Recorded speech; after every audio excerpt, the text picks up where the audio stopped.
হাদিসে মিলাদ শরীফ আর দুরূদ শরীফ, বুখারী শরীফ আর মুসলিম শরীফ। কথা বলে ঠিক কি না? আজ এই সমস্ত মুসলমানরা কান খাড়া করে শোনো, কোরআনে কারীম এটা কমপ্লিট কোড অফ লাইফ। জীবনের সমস্ত কিছু এই কোরআনে কারীমে দেওয়া আছে, আছে না নাই?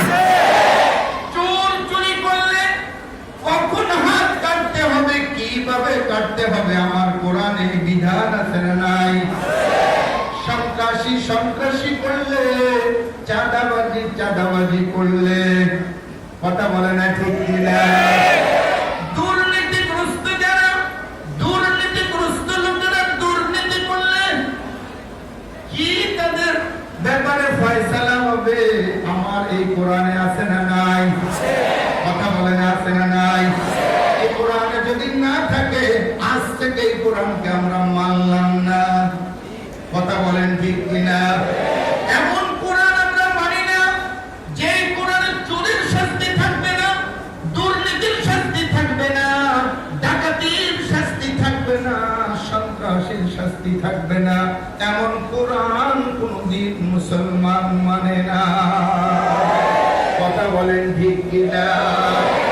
এমন এক কোরআন আল্লাহ পাক রব্বুল আলামিন আমাদেরকে দিয়েছেন, যেই কোরআনে কারীমের মধ্যে আল্লাহ পাক নামাজ, রোজা, হজ, যাকাত, তাসবিহ, টুপি, দাড়ি এই সব যেমন এর উল্লেখ আছে, সাথে সাথে একজন মুসলমানের রাজা, মুসলমানদের নির্বাচিত মেম্বার, চেয়ারম্যান, এমপি, মন্ত্রী, প্রধানমন্ত্রী, প্রেসিডেন্ট এরা যখন ক্ষমতার দায়িত্ব পেয়ে যাবে, তারা তখন ক্ষমতা কোন কাজে লাগাবে ওই কথাটাও আমার আল্লাহ এই কোরআনে বলে দিয়েছে।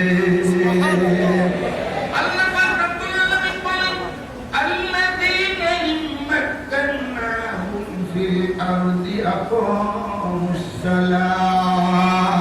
খালেদা হোক আর হাসিনা হোক, জিয়াউর রহমান আর এরশাদ হোক, ডাক্তার ইউনূস হোক আর পরবর্তীতে ফখরুল ইসলাম হোক, যেই হোক না কেন, মুসলমান যখন ক্ষমতা পাবে তাদের এক নম্বর কাজ হবে এই 52,000 বর্গ মাইলের ভিতরে প্রতিটি আকেল বালেগ মানুষকে 1 নম্বরে নামাজ পড়া তাদের জন্য কম্পালসারি করে দিবে। কে বলছেন এটা? কে বলছে? ইন্নাস সালাতা তানহা আনিল ফাহশাই ওয়াল মুনকার। আল্লাহ পাক রব্বুল আলামিন বলে, যে সমাজের শতভাগ মানুষ নামাজি হয়ে যায় ওই সমাজে কোনদিন চুরি থাকতে পারে না, ওই সমাজে কোনদিন ডাকাতি থাকতে পারে না, ওই সমাজে কোনদিন রাহাজানি থাকতে পারে না, জিনা, ব্যভিচারী, ইফতিজিং থাকতে পারে না, নারীদের সাথে উত্ত্যক্ত করা, রাস্তাঘাটের মধ্যে তাদের সম্ভ্রমহানি করা। আজকে দেখা যায় 40 বছরের বুড়া মেয়া 7 বছরের বাচ্চার সাথে জিনা ব্যভিচারে লিপ্ত হয়। কথা বলেন ঠিক কিনা? কোথায় চলে গেল মুসলমানের চরিত্র? কোথায় চলে গেল আমাদের আখলাক? 40 বছরের যে বুড়া বেটাটা 7ম শ্রেণীর ছাত্রের সাথে আঘাত করতে চায়, এটার মনুষ্যত্ব কি ঠিক আছে না সব নষ্ট হয়ে গেছে?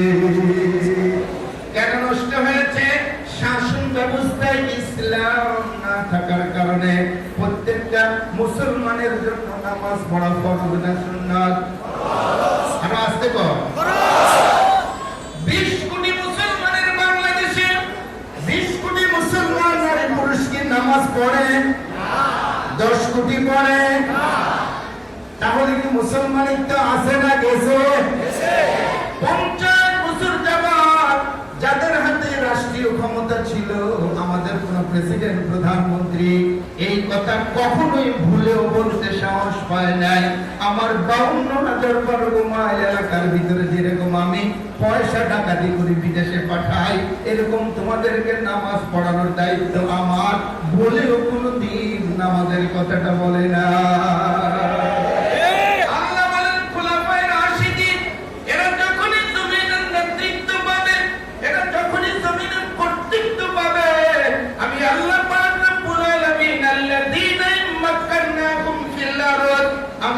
জমিনের মধ্যে তাদের তামাক্কুন, তাদের পাও জমায়া দেই। জমিনের মালিক যদি আমি আল্লাহ তাদেরকে বানায়া দেই। আল্লাহ পাক রব্বুল আলামিন বলেন আকামুস সালাহ, এক